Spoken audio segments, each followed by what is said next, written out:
리플이 단순히 결제 기업을 넘어서 전통 채권 청산 시장에 실질적으로 진입한 첫 사례이기 때문이에요. 전에도 이야기했지만 히들로드 인수는 리플이 기관 고객을 확보하고 인프라 자체를 통제하려는 전략을 가지고 있다 말씀드렸었죠. 히들로드는 인수 이전부터 연간 3조 달러 규모의 거래를 청산하고 있었고 이미 300개 이상의 기관 투자 고객을 보유하고 있었습니다. 하지만 이 시스템에는 한 가지 문제가 있습니다. 거래가 실제로 완료되기까지 시간이 지연된다는 문제였고 이걸 리플이 XRP 레저를 통해 해결하려고 나서고 있어요.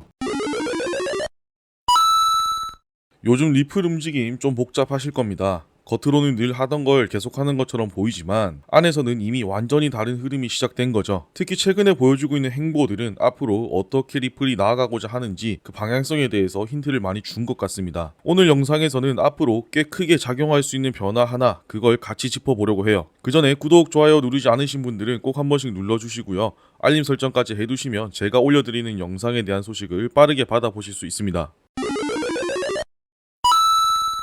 지난 5월 19일 미국 CME 거래소에 XRP 선물 상품이 총 2가지 형태로 출시됐었습니다. 예상했던 대로 CME에서 정식으로 거래가 시작된 첫날부터 많은 관심을 받았죠. 첫날에만 약 650만 XRP가 거래됐고 달러로 계산해보면 대략 1900만 달러가 넘습니다. 그리고 이튿날에도 추가로 410만 XRP가 거래됐어요. 이틀 동안 거래된 XRP의 총량은 1060만 개, 당시 시세가 약 2.39달러였기 때문에 이 기준으로 환산하면 전체 거래 규모는 2560만 달러 입니다. 여기서 흥미롭게 볼 수 있는 점은 XRP가 솔라나보다도 더 많은 거래량을 기록했다는 건데 솔라나는 지난 3월에 먼저 상장됐었죠. 첫날 거래량이 1230만 달러 정도였고 비트코인이나 이더리움도 초기에 이만큼의 거래량은 나오지 않았습니다. 이런 부분들을 감안하고 보면 CME에서 XRP 선물이 얼마나 관심을 많이 받았는지 알 수 있겠죠. 이렇게 거래량이 몰린 이유는 몇 가지 배경이 있습니다. 첫 번째는 규제 환경 변화죠. SEC와 리플 간의 분쟁이 어느 정도 정리되면서 XRP를 둘러싼 법적 불확실성이 상당히 해소된 상태입니다. 기관 입장에서는 정리된 자산에 더 쉽게 접근할 수 있기 때문에 지금이 적기라고 판단한 걸 수도 있어요. 두 번째는 상품의 구조적 안정성입니다. 실물 XRP를 직접 보유할 필요가 없고 가격 변동만 가지고 수익을 낼 수 있는 구조라서 리스크가 비교적 낮습니다. 특히 기관 투자자들이 많이 활용하는 해칭 수단으로 적합하다는 평가를 받고 있죠. 세 번째는 시장 가격과의 차이입니다. 지금 CME에서 거래되는 XRP 선물의 가격은 실제 현물 시장에서 거래되는 XRP 시세와 거의 차이가 없습니다. 이건 투기 목적보다는 위험 회피 목적으로 활용되고 있다는 걸 알 수 있겠죠. 만약에 가격이 과하게 오르거나 내린다면 그건 투기성 매매가 많다는 신호인데 지금 그런 흐름이 없습니다. 결국 이 상품은 단기 수익을 노리는 개인 투자자보다는 기관이나 고액 투자자들이 리스크를 조절하거나 포트폴리오를 구성하는 용도로 활용되고 있다는 거겠죠. 그렇기 때문에 CME에서 XRP 선물이 활발하게 거래되고 있다는 건 굉장히 의미가 있습니다. 왜냐? XRP가 점점 제도권 금융에서 사용될 준비가 되어가고 있기 때문이죠. 여기에 리플이 추구하는 RLUSD 기반 생태계와 연결된다면 XRP는 실사용보다는 백엔드에서 가치 중개 역할을 하는 자산으로 더 강하게 자리 잡을 수 있습니다. 하지만 이건 어디까지나 투자 시장에서의 이야기고 실제로 결제나 금융 서비스 안에서는 어떤 변화가 생기고 있는지 눈여겨봐야 해요. 최근 눈에 띄는 소식으로는 XRP 레저에 유로피라는 유로 기반 스테이블 코인이 적용됐다는 내용입니다. 유럽에서 정식 허가받은 코인이 실제로 적용된 사례예요. 미카라는 유럽의 암호화폐 규정을 따르고 프랑스 중앙은행에서 허가받은 기관이 발행했는데 유럽 주요 은행들이 담보를 보관하고 회계 검토는 전 세계 4대 회계법인 중 하나인 KPMG에서 담당합니다. KPMG는 회계감사, 세무자문 같은 것을 전문으로 하는 글로벌 회계 기업이에요. 이제 XRP 레저가 유럽 금융 시스템에서 실질적으로 사용될 수 있는 기반이 생긴 겁니다. 유로피는 실물 유로가 실제로 예치되고 그걸 기반으로 발행되기 때문에 일반적인 구조들과는 구조가 완전히 다릅니다. 프랑스 중앙은행에서 허가받은 슈만 파이낸셜이라는 금융회사가 직접 만들었고요. 1유로가 예치되면 1코인이 발행되는 방식으로 그 유로는 유럽의 주요 은행, 예를 들면 프랑스를 대표하는 소시에테 제네랄 같은 대형 상업은행에 보관됩니다. 그리고 이 회계 검증과 감사를 KPMG에서 진행해요. 이 코인이 XRP 레저에서 사용된다는 건 이제 유럽에서도 XRP 레저를 통해 실제 결제나 금융거래가 가능해졌다는 얘기입니다. 유럽에서 블록체인 기술이 실제 금융 서비스 안으로 들어가기 시작한 거죠. 그럼 왜 이걸 XRP 레저에서 하냐?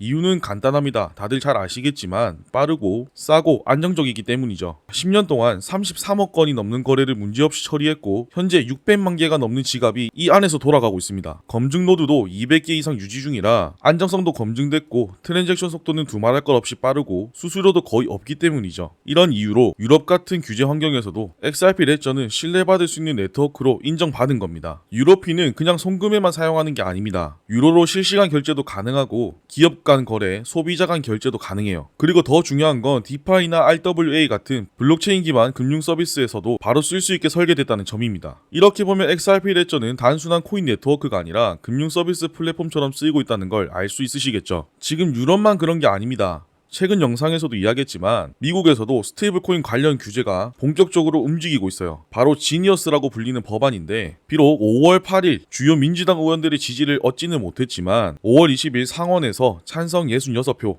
반대 32표로 통과됐고, 이 법안을 통과시키려고 하는 공화당 쪽에선 5월 26일까지 해당 법안을 완전하게 통과시키는 것이 목표라고 했습니다. 이건 미국도 스테이블 코인을 제도 안으로 가져오겠다는 의미겠죠. XRP 레저로 유럽 쪽에 대응하고 미국에선 RLUSD 같은 스테이블 코인을 준비하면서 시장을 나눠서 접근하고 있는 것으로 보입니다. 그런데 대체 왜 유럽에선 XRP를, 미국에선 RLUSD를 쓰는 걸까요? 이 질문에 대한 힌트는 최근에 있었던 히들로드 인수와 미국 국채 거래 시스템에 있습니다. 리플이 최근 인수한 기업 히든로드가 미국의 대표적인 국채청산 기관 FICC에 정식 등록됐습니다. 정확히는 FICC의 GSD, 즉 정부증권부문 회원사로 가입된 건데, 여기서 GSD는 하루 청산 거래량만 11조 달러가 넘는 글로벌 핵심 청산 네트워크입니다. 쉽게 말하면 전 세계 은행과 금융회사들이 주고받는 국채 거래를 정리해주는 결제 정산센터 같은 곳이에요. 돈이 제대로 오고 갔는지 확인하고 문제가 없도록 마지막 단계를 책임지는 역할이라고 보시면 됩니다. 이 소식이 중요한 이유는 명확합니다. 리플이 단순히 결제 기업을 넘어서 전통 채권 청산 시장에 실질적으로 진입한 첫 사례이기 때문이에요. 전에도 이야기했지만 히들로드 인수는 리플이 기관 고객을 확보하고 인프라 자체를 통제하려는 전략을 가지고 있다 말씀드렸었죠. 히들로드는 인수 이전부터 연간 3조 달러 규모의 거래를 청산하고 있었고 이미 300개 이상의 기관 투자 고객을 보유하고 있었습니다. 하지만 이 시스템에는 한 가지 문제가 있습니다. 거래가 실제로 완료되기까지 시간이 지연된다는 문제였고, 이걸 리플이 XRP 레저를 통해 해결하려고 나서고 있어요. 어떤 거냐면 거래가 체결된 이후 실제 돈과 자산이 교환되고 정산되는 과정을 자동화해놓은 금융 시스템 포스트 트레이드 인프라에 XRP 레저를 통합시켜서 거래 후 정산을 5초 이내로 끝내는 실시간 처리 시스템을 만들겠다는 겁니다. 그렇게 되면 투명한 기록, 정산 오류 감소, 수수료 절감 효과까지 챙길 수 있어요. 하지만 여기서 많은 사람들이 기대했던 것과는 다른 발표가 나옵니다. 리플이 직접 공개한 공식 블로그에 따르면 이 정산 시스템의 담보자산으로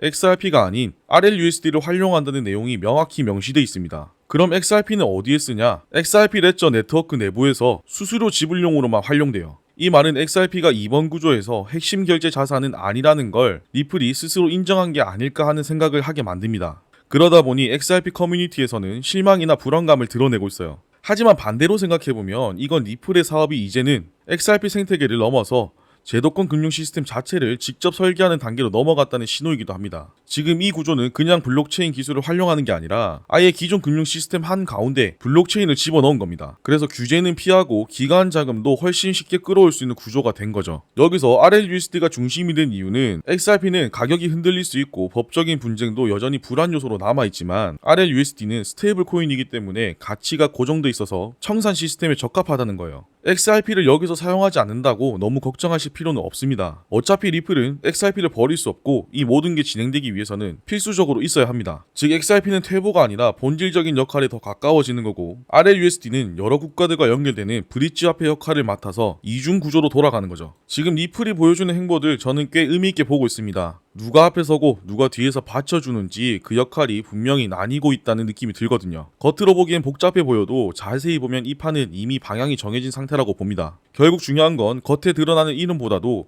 실제로 어디에서 돈이 오가고 누가 중심에 서 있는가, 그걸 보는 거라고 생각해요. 오늘 정리해드렸던 내용이 유익하셨다면 구독, 좋아요, 알림 설정 꼭 한 번씩 눌러주시고요. 보시면서 어려웠던 부분이나 다른 궁금한 점이 있으신 분들은 아래 댓글로 편하게 남겨주세요. 그럼 저는 더 명확한 흐름, 더 확실한 정보 준비해서 찾아뵙겠습니다. 감사합니다.